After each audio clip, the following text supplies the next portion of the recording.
Good evening. Thanks for tuning in. I'm Jake Ward, and I'm in tonight for Gadi Schwartz. I'm coming to you from San Francisco. Here are some of the stories we are watching tonight. For the sixth day in a row, millions of Americans are expected to be battered by all kinds of severe weather, including some pretty oppressive heat that has people suffering in parts of the South. We'll have full coverage from our team coming up. Then, in an exclusive interview with NBC News, Ukrainian President Volodymyr Zelensky remains tight-lipped on his country's counteroffensive against Russia. I cannot give you all the details. And a massive asteroid, and I'm talking here about one bigger than the Empire State Building, is heading toward Earth. How close will it come? Don't worry, we're all safe, but scientists say it's an important moment for understanding the dangers that are out there.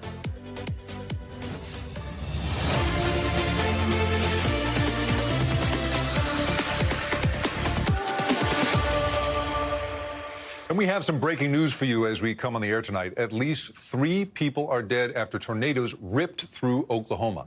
2 of the victims were from McLean County, but the tornado also badly hurt the small city of Cole. That's a rural community home to just over 600 people. At least 10 tornadoes were reported yesterday in the region, and they left a considerable amount of damage. Look at this. Roofs lifted clean off, homes battered inside and out, and whole neighborhoods covered in debris. A number of cities saw giant hail, which punched holes in some car windows. And while half of the South faces storms, the other half is dealing with excruciating heat. What started off first as a heat wave in Texas has expanded to Louisiana and Florida.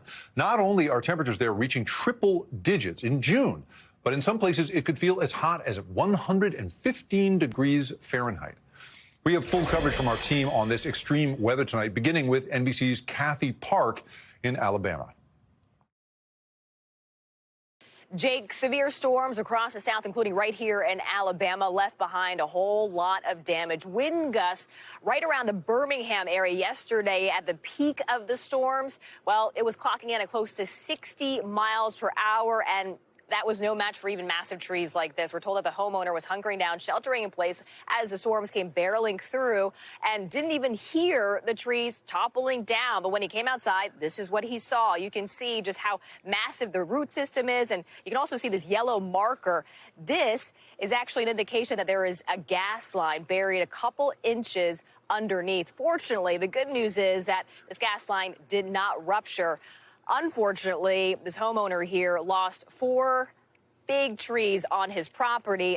But in some promising news, though, more uplifting news, you can see there his house untouched. But a big cleanup ahead. That certainly is the headline for much of the South today, but also south of us. South of I-20, they are monitoring more severe weather, including damaging winds, hail, as well as the possibility of additional tornadoes. So that is certainly going to be on the radar for the next couple of hours. Back to you. Kathy Park with scary conditions there. Thank you, Kathy. Let's check in on that extreme heat in Texas. You'll remember that's where this heat wave started. NBC's Sam Brock is there for us tonight. The weather picture as a whole going from wind and hail to heat hell in Texas. The city's emergency operations center is keeping a close eye on conditions and taking the rare step of deploying a heat emergency plan in mid-June, not July or August. We're looking at approximately 10 days of over 100 degrees. That spawned a quick rush to get some 350 air conditioning units to Houston area seniors like David Diaz, a 70-year-old Air Force veteran. Hot. I was sweating. Who was relying on a single fan to stay cool. This heat wave also reigniting concerns about Texas's aging electrical grid, ERCOT, which has never failed during a heat wave, but has experienced mass fatal disruptions during snowstorms. How much faith do you have in ERCOT's electrical grid? Shall we pray now or pray later? I don't have a great deal of faith. I'm just being very direct. I hope for the best, but the system hasn't been fixed yet. Last year alone, ERCOT says that it broke daily usage records 11 times, yet still delivered energy reliably. If you look at their app right now, it shows green for capacity with no request for conservation. Sam Brock for us in Houston. Thank you, Sam. A big question on everyone's mind right now is, of course, when will all of this end? And here with maybe the answer is NBC meteorologist Bill Cairns. Bill, great to see you. Let's start with those storms in the southeast. Is the immediate threat over for tonight? No, unfortunately, we're probably only in the middle of this. So I know we have at least 3 areas with damage. One of them is the fatalities in northern Texas, Perryton. That's with this little red icon right here with a severe thunderstorm. It was about an hour and a half ago. Mobile homes have been destroyed. It went through the east side of town.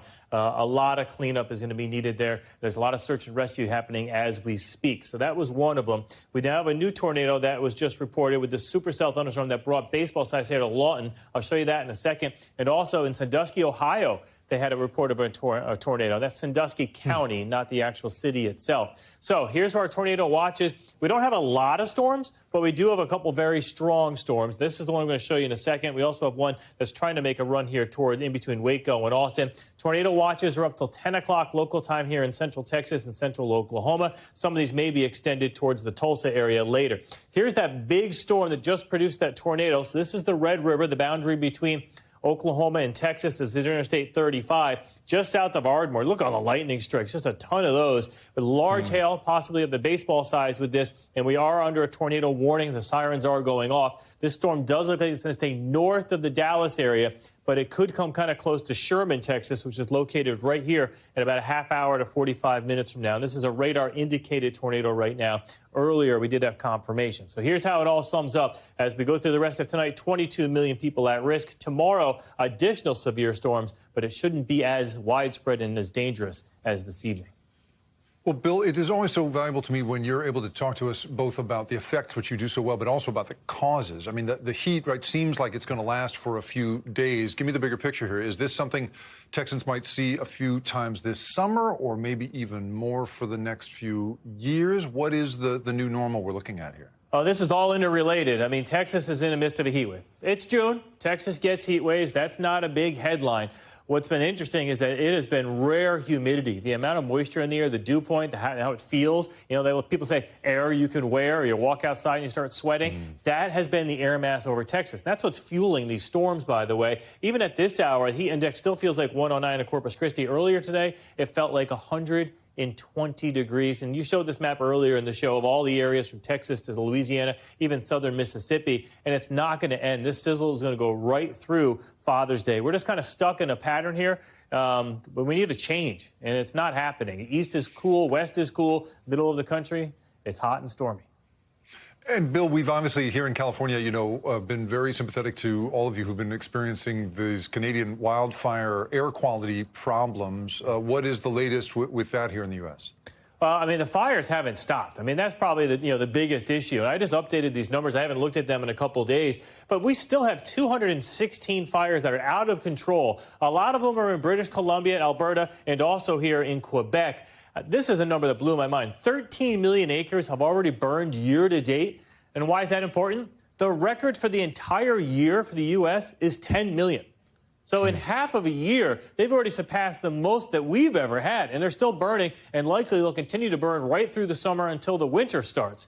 And so the smoke forecast will continue to bring these plumes of smoke as we go throughout the next couple of days. We're going to be watching this plume down here to the south. It looks like going through New York City tomorrow with some hazy air. And then as we go towards the weekend, it will clear out a little bit. But even notice the Quebec fires. There's another plume down towards Syracuse. So we're going to continue to go through this. You know, anytime the winds are out of the north, we're going to be blowing smoke, you know, down into the U.S. Bill Cairns with the big picture. Thank you so much, Bill. Actor and comedian Bill Cosby is facing a new sexual assault lawsuit, this time in Nevada. Brought forward in this case by 9 women. It comes just weeks after a new law was signed in that state, allowing people to file cases no matter how old, no matter what the statute of limitations is. NBC's Kate Snow spoke to 6 of the 9 women, many of whom lobbied for that same law in Nevada.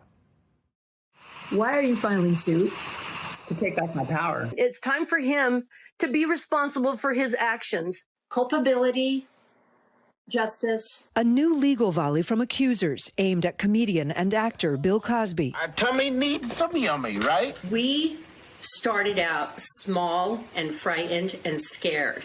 And through the years and through the support of everyone, I think we're all a force to be reckoned with. The lawsuit, filed by 9 women, says Cosby drugged or attempted to drug each of these women before sexually assaulting them in either Reno or Las Vegas. Several women alleging Cosby assaulted them in his suite at a Vegas hotel. It's a new legal avenue some of those same women actually helped create. He insisted that I have 2 drinks, and within a few minutes I became dizzy and disoriented. Accuser Lisa Lott Lublin lives in Nevada and teaches middle school. She and her husband, Ben, have spent 8 years lobbying to change state laws around sexual assault. We said we got to do this because, honestly, I didn't see it for myself. I saw it for these incredible women that are on this video. And I saw it for the children that I teach. Then other Cosby accusers joined her, testifying before the state legislature. I was raped when I lived in Reno. Lobbying for a new law that would allow any adult alleging sexual assault to file a civil suit no matter how long ago the incident happened. Ready? 2 weeks ago, Lublin was there when Nevada's governor signed it into law. What these laws changing means is that perpetrators can no longer hide behind an arbitrary time limit called the statute of limitations, that victims, plaintiffs will be able to present our evidence, our testimonies, and our witnesses in a court of law, no matter how much time has passed.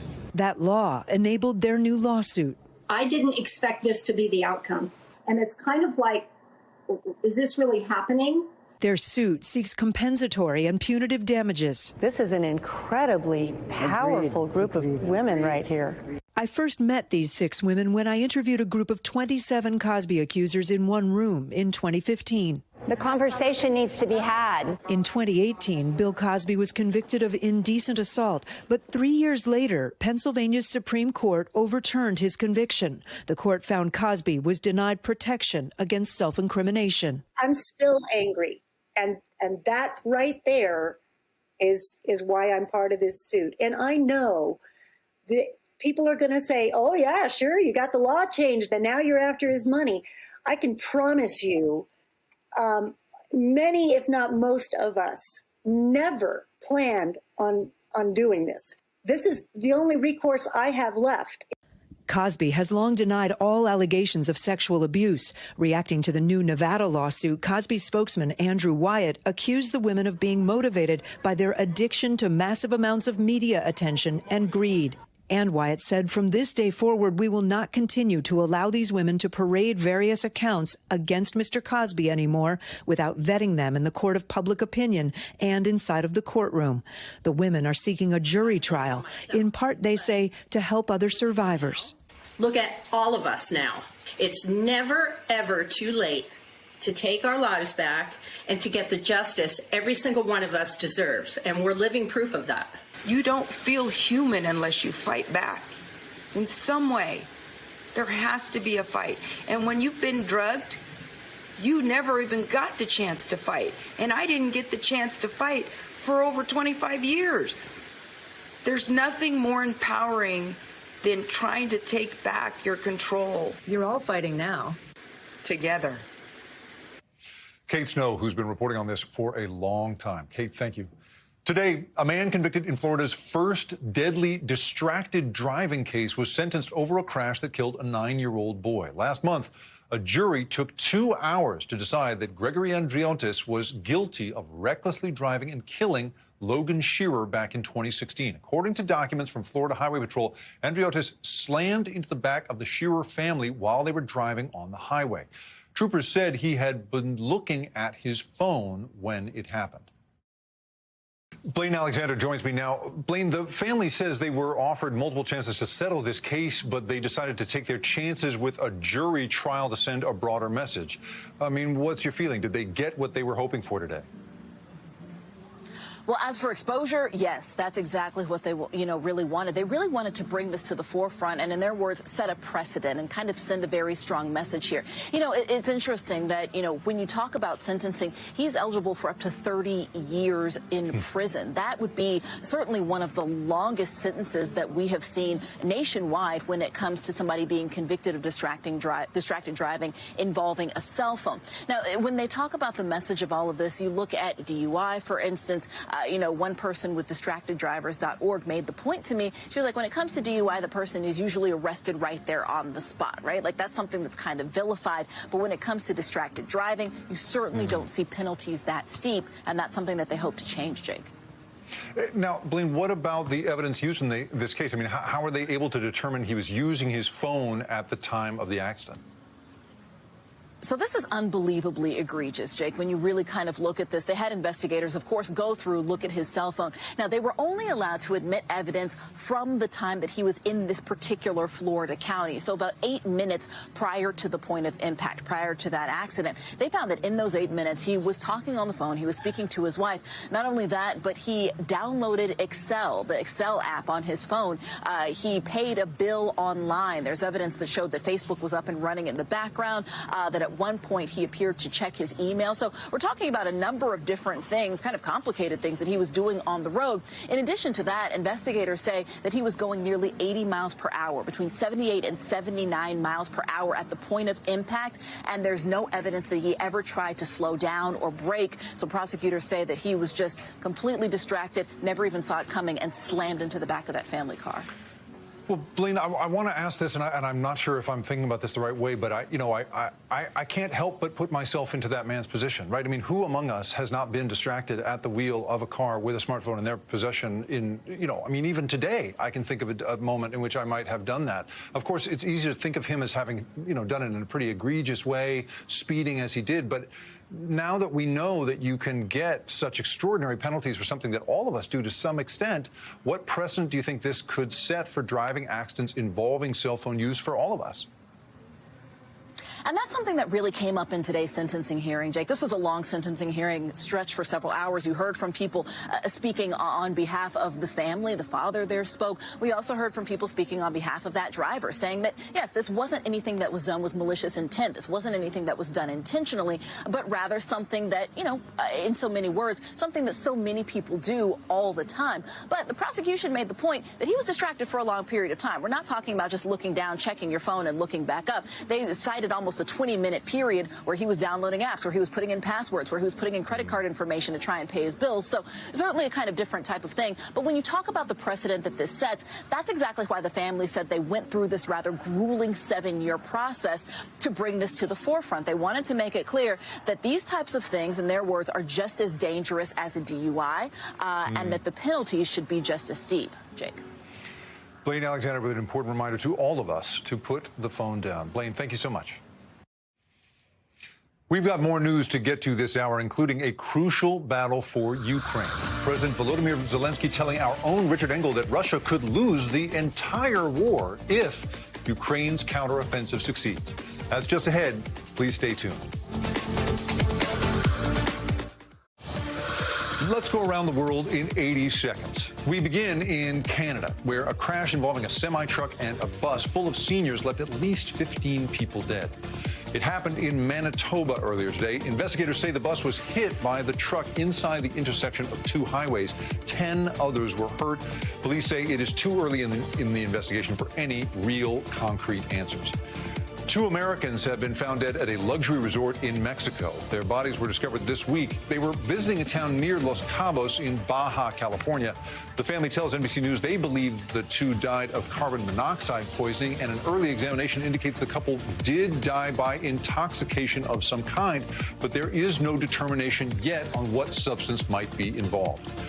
A man attacks 2 women in Germany, pushing them down a steep slope and into a ravine, and one of those women died. Police identified all 3 as American tourists. It happened yesterday near the famous Neuschwanstein Castle. Police say the man fled the scene but was arrested a short time later. And the Vatican says Pope Francis is expected to leave the hospital tomorrow. He's been recovering from an intestinal surgery for the past week.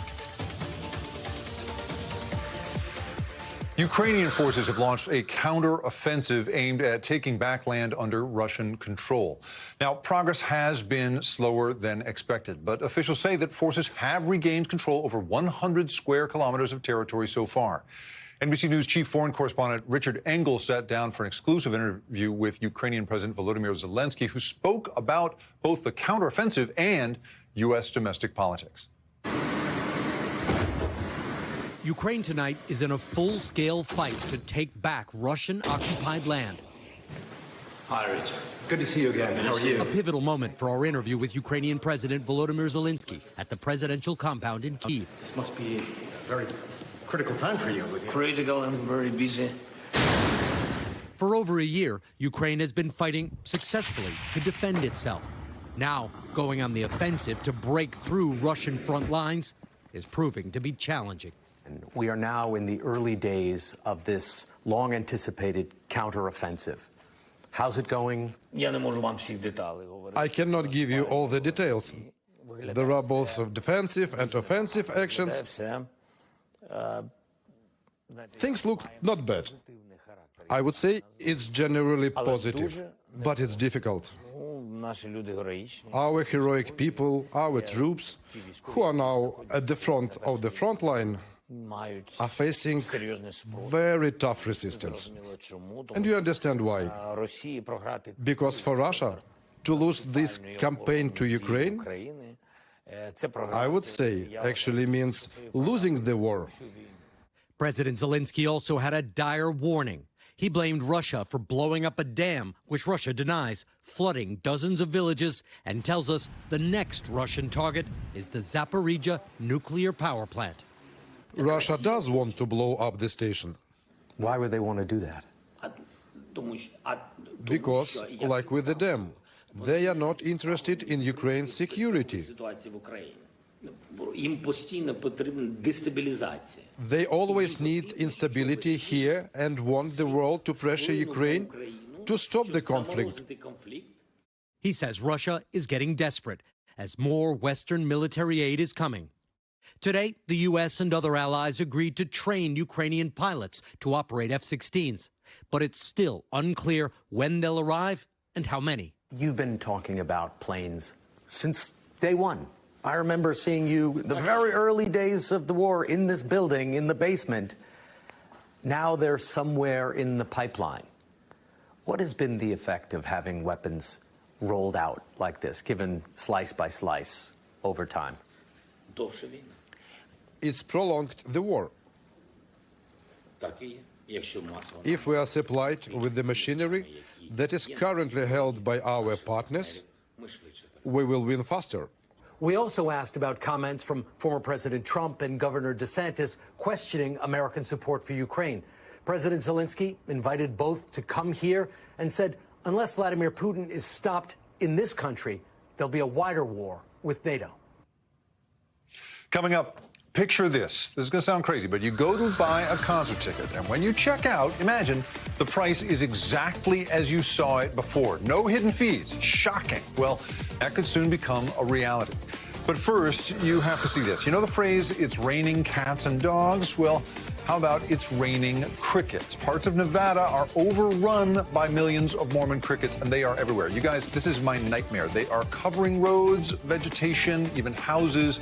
And while it may look like the end times, these insects are known to migrate through the area. This is normal. They're active for about 4 to 6 years, and then they disappear. It's just enough time, though, to bug you and panic me. We'll be right back.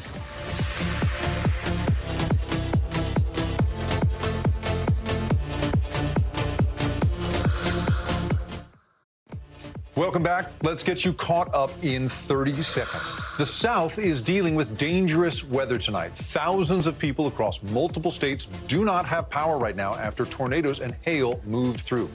At least 3 people have died in Oklahoma. Ukrainian President Volodymyr Zelensky says there is a path to victory. He told NBC's Richard Engel that if Russia loses during this current counteroffensive, Ukraine could win the entire war. And a man in Florida was just sentenced today in a deadly texting while driving case that left a 9-year-old dead. This is the very first case of its kind in the state.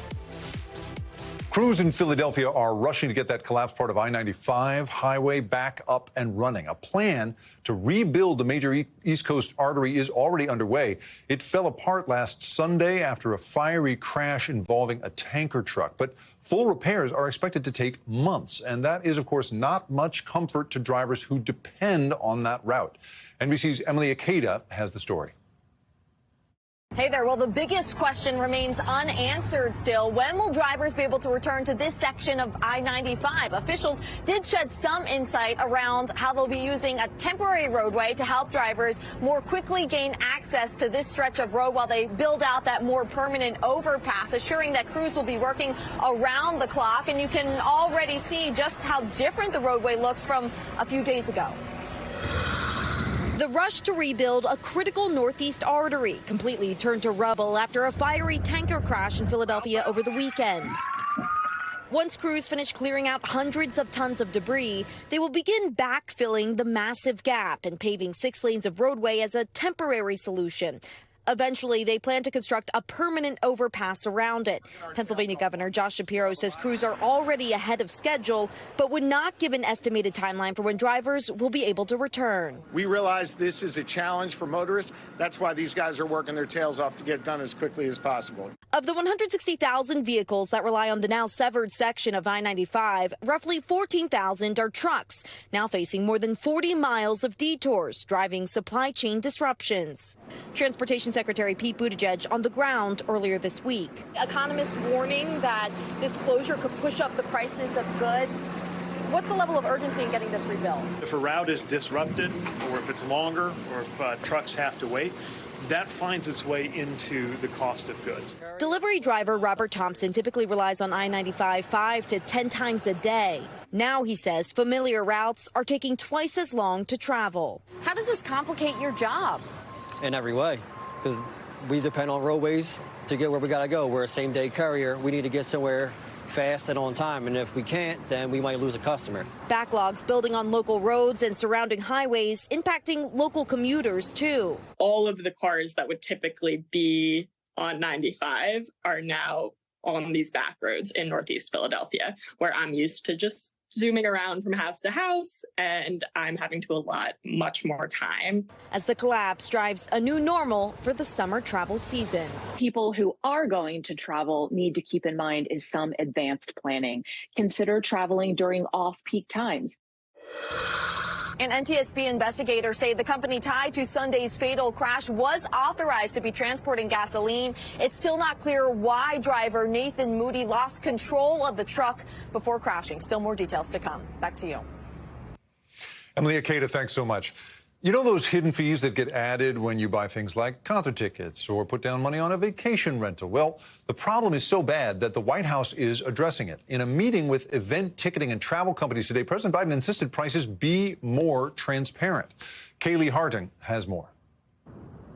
Many Americans are sick and tired of so-called junk fees, those hidden extras that are often tacked onto everything from hotels and airfares to concert and sports tickets. My ticket cost me $647 plus $200 in fees. These extra expenses leaving fans of big stars like Taylor Swift in a haze this summer. Some turning to social media to vent about the steep fees to see their favorite artists live. 2 regular tickets for a Drake concert cost over $1,000. Oh wait, no they don't, it's just the service fees. One government study suggests primary and resale sites on average add 27% and 31% on top of the ticket's price respectively. This morning, President Biden amplifying his call for transparency, meeting with representatives from several companies, including Live Nation Entertainment, SeatGeek, and Airbnb, all of which the White House says have committed to end surprise fees by fully disclosing fees to consumers up front. Something he first tackled in his State of the Union. We're tired of being played for suckers.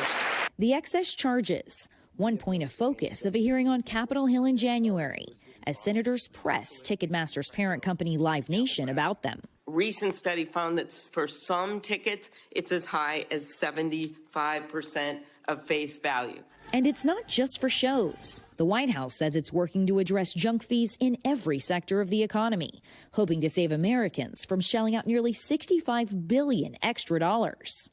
The Biden administration says it's working with federal agencies to lower bank overdraft charges and a proposal to cut credit card late fees by 75%. The new rules would also require airlines to show the price for all extras, like checking a bag and even in-flight Wi-Fi. We're really trying to ensure it is an honest marketplace where consumers know how much they're going to pay for a good or service, and companies can compete on that basis. Kaylee Hartung, NBC News. Kaylee Harding, thank you. When we come back, a former Air National Guardsman has been indicted. The man who posted sensitive intelligence reports online was just hit with 6 big counts from a federal grand jury. That's next, so stay tuned.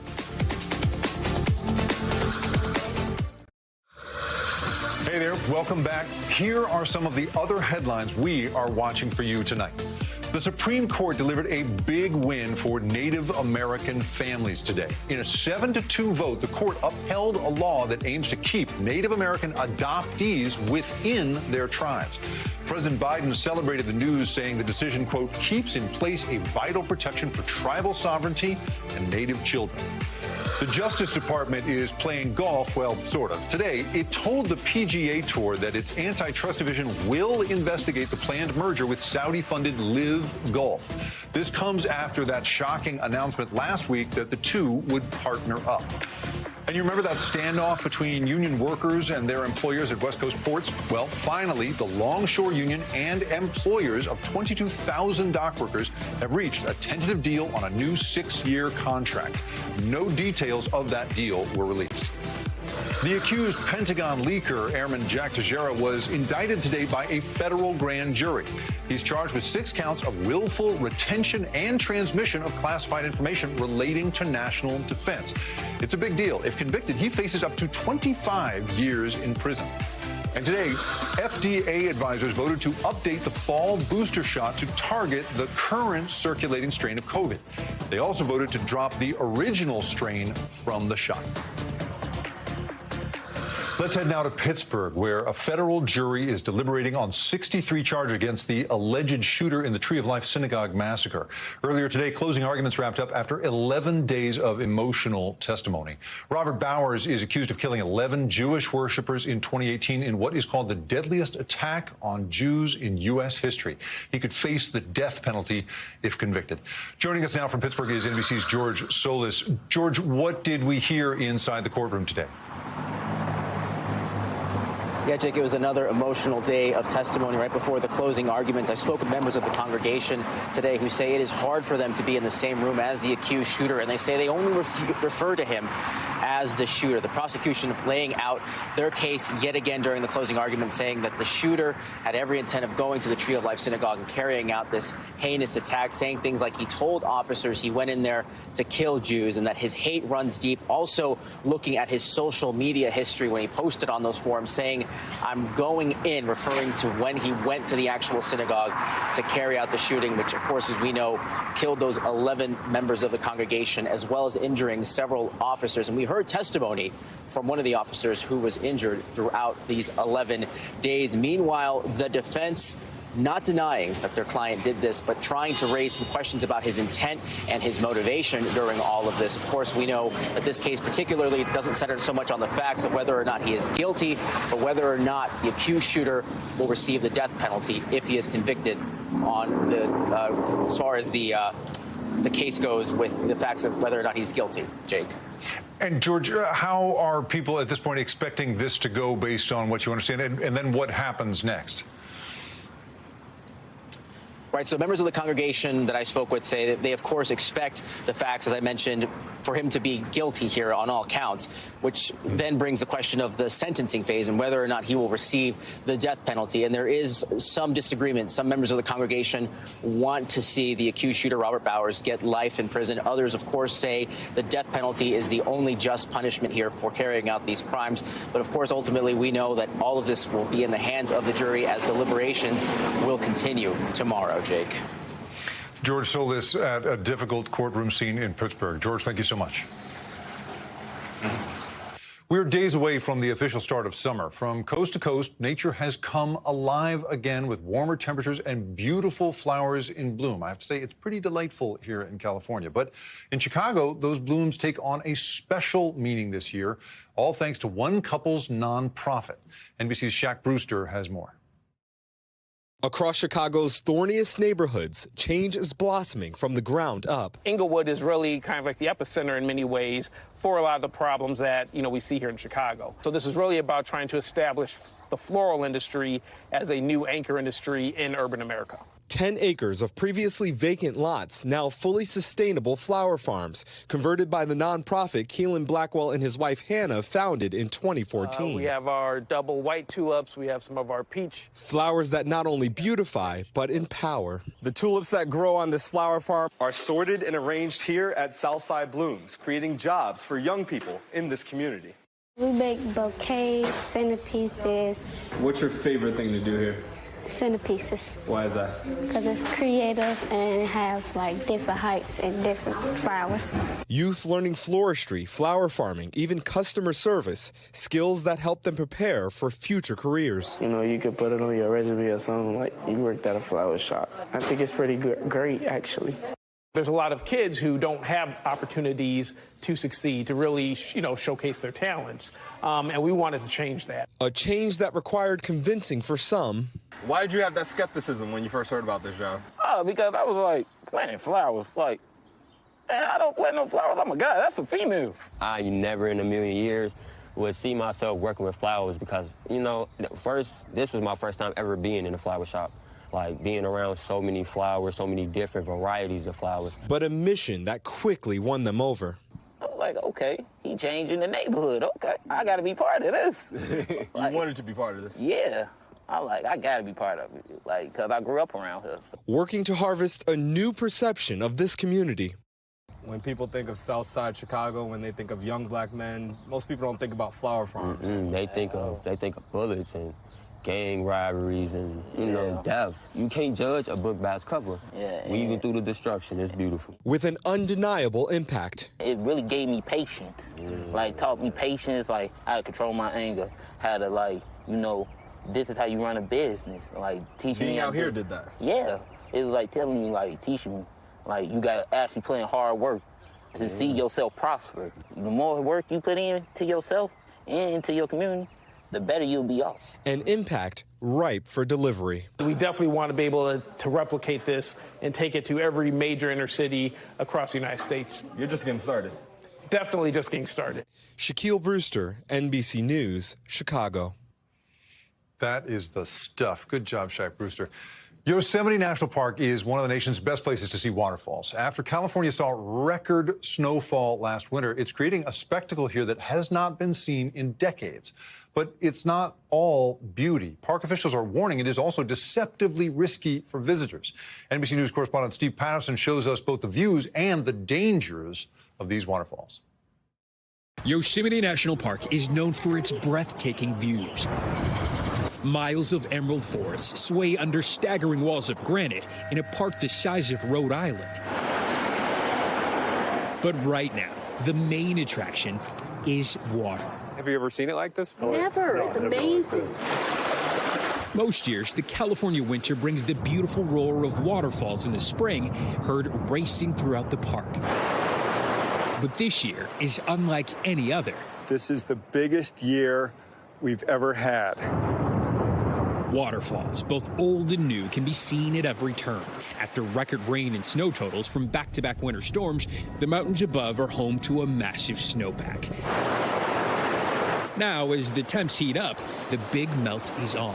Everybody says this was the year to be here. Breathing life into new falls, not seen since before the West's decade-long mega drought, while supercharging the beauty of some of the nation's biggest.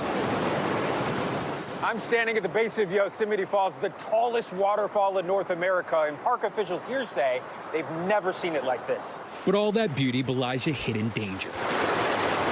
Swelling nearby rivers with treacherous ice-cold water overflowing into trails and bike paths. The river can look smooth and placid, but the current is very strong. Already this year, we've had 2 swiftwater rescues where people have ended up in the river. The water is deceptively dangerous.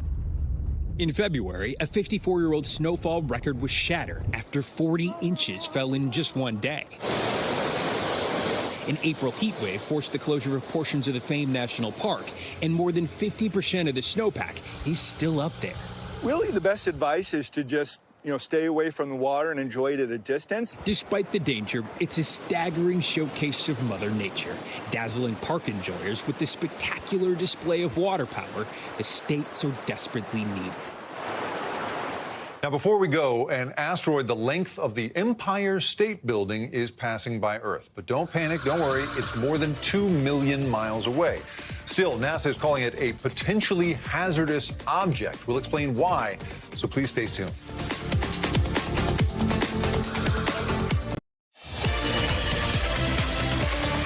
In tonight's Future of Everything, we are looking at an old scam with a new twist. This is a bad one. Con artists are now using artificial intelligence to convince people that a loved one has been kidnapped, usually with the goal of extorting money. Vicki Wen has some tips to help you avoid becoming a victim. With just a few seconds of audio, new artificial intelligence software can clone a person's voice. As an actor, I pretend for a living. As an actor, I pretend for a living. And a scammer can make it say anything. The Federal Trade Commission issuing a recent warning that voice cloning technology is making family emergency scams more convincing. Just last month, several Oregon school districts warned parents about a spate of fake kidnapping calls. A recent global survey showed 1 in 4 people saying they've experienced an AI voice cloning scam or knew someone who had. I got a phone call from an unknown number, and so I pick up the phone and I say hello. And my daughter, Brianna, says, Mom, and she's crying and sobbing. Jennifer DeStefano says she was convinced her 15-year-old daughter, Brianna, had been kidnapped. And she says, Mom, these bad men have me. Help me, help me, help me. She fades off as the man takes over the phone and says, listen here, I've got your daughter. She says the scammer threatened to harm her daughter unless she sent him $1 million. How much did it sound like your daughter? It sounded, I never doubted it was her. I had a full conversation with her. It was the way she cries, it was the way she sobs, it was the way she would respond to me. Jennifer was able to connect with her husband, who confirmed Brianna was safe. After warning her friends and neighbors, Jennifer says she's heard about hundreds of similar incidents. Whether it was a kidnapping, whether it was an accident, they were in jail, all these different types of scenarios. We're going to have a completely new group of scammers and threat actors. Wasim Khalid is CEO and co-founder of Blackbird AI. I saw that some of these voice cloning programs are as cheap as $5 a month, and you can take someone's voice off of a social media video, use AI, and make that voice say whatever you want it to do. Is that really happening? Yeah, absolutely. Yeah. I mean, that's basically the revolution in AI over the last 6 months. The key takeaway here is generative AI is going to be the catalyst to drive misinformation, disinformation, and warped realities further and faster than we've ever seen before. He says if you get a suspicious call about a family emergency, first authenticate the person by having them confirm information only you two would know. Have a private safe word for your family, and have someone else call your loved one's actual phone number. Because with AI, what you see and hear is not always what you get. Vicki Wen, NBC News. Tonight, some of the most popular pages on Reddit are still dark. The message boards, known as subreddits, are a sort of gathering place with thousands, sometimes millions of people, and they're led by an army of unpaid volunteer moderators, similar to Wikipedia. Earlier this week, those moderators organized a blackout, effectively collapsing the website in protest of its new plan to charge third-party platforms. You see, for years, Reddit has been one of the most popular sites on the internet, but it has failed to make the kind of money off its success that platforms like Instagram or YouTube have. So now, leaders at Reddit seem to want to change how things work. But has the platform become so reliant on its community that it has somehow lost all control? Well, NBC's Dave Ingram joins us now. Dave, you and I sit together all day, every day. It's fantastic to have you here together in person. So you had an exclusive interview with Steve Huffman, the CEO. Congratulations on that. How does he explain this dramatic shift in how Reddit is going to work and why it is that, you know, this new policy has created such an incredible kerfuffle over there? Yeah, so he's a co-founder of Reddit. So he's been doing this for 18 years off and on. He left for a while, now he's back. And he's looking and emphasizing Reddit as a business, that it's not profitable, it's losing money. He wants to be able to at least make a little money for the company, for potentially its investors. They're looking at an IPO where they could sell stock to the public at some point, just like Meta or Google has in the past. And this is a sort of a watershed moment where you've got this standoff between the CEO who wants to implement these changes to get more revenue. And these users, some of them have been on Reddit for more than a decade. They don't want to see big changes. I mean, that's the crazy thing about this, right? When we think about Reddit, right, the thing that made it so popular and so effective, I mean, the whole business model really is built on these unpaid moderators who, for 18 years, have been the backbone of the whole point of being there, right? They have these little sort of intellectual kingdoms that they kind of run. You go to that very specific subreddit for information about that thing and get involved with the community and the rest of it, right? Now suddenly he's referring to these folks as landed gentry. What is, you know, what's his plan here? I mean, his whole business was built on them, and now he seems to be making them very, very angry. How does he go forward from this? It's a really charged term, and what he's saying is that these moderators, they're sort of running these fiefdoms where they're not accountable to anyone. So landed gentry, people who hand down their property from one generation to the next, dukes and duchesses, they're not accountable, and he's saying that their sort of moderators are handing off control of these communities from one person to the next. I have to say, I think it's rich, right, to hear the founder of a major platform describe his unpaid moderators as dukes and duchesses. But okay, you know, thinking now sort of at the bigger picture, I mean, do you think that this pressure that Huffman seems to feel and the changes we've seen at places like Twitter means sort of the end of the free, open, gathering place that was the internet? There are fewer and fewer of these old school internet places where it just seems like everything's open. You're not inundated with ads all the time. We have Wikipedia, Craigslist is still around, some of these older communities. Reddit has been around since 2005. It predates a lot of other social media. Right around the time of YouTube and Facebook is when it was founded. Yeah.